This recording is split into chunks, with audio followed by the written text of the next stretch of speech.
આ તમને એટલા માટે સમજાવું છું કે એક પૂર્ણ જ્ઞાનની તમને પ્રાપ્તિ થાય એવા એક હૃદયના ભાવથી સમજાવું છું। તો આ રીતે અહીંયા નારદજીએ પણ ભગવાનને આવા બધા અલગ અલગ પ્રશ્નો કરેલા છે કે આ વ્રત ક્યારે કરવું અને કેવી રીતે કરવું।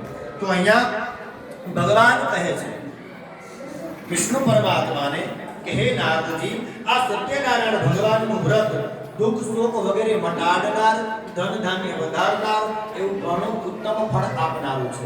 આ વ્રત સ્ત્રીઓને સૌભાગ્ય અને સંતતિ આપવા વાળું છે, તેમજ પુરુષોને વિજય આપવા વાળું છે।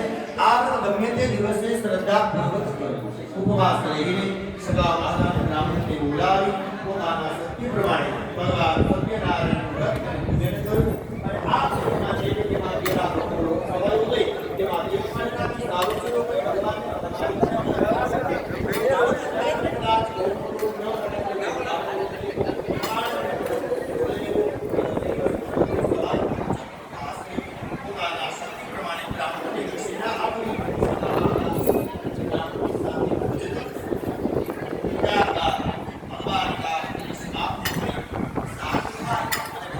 સત્યનારાયણ ભગવાનની કથા ચાલુ છે જ્યોત્સનાબેનના આંગણે।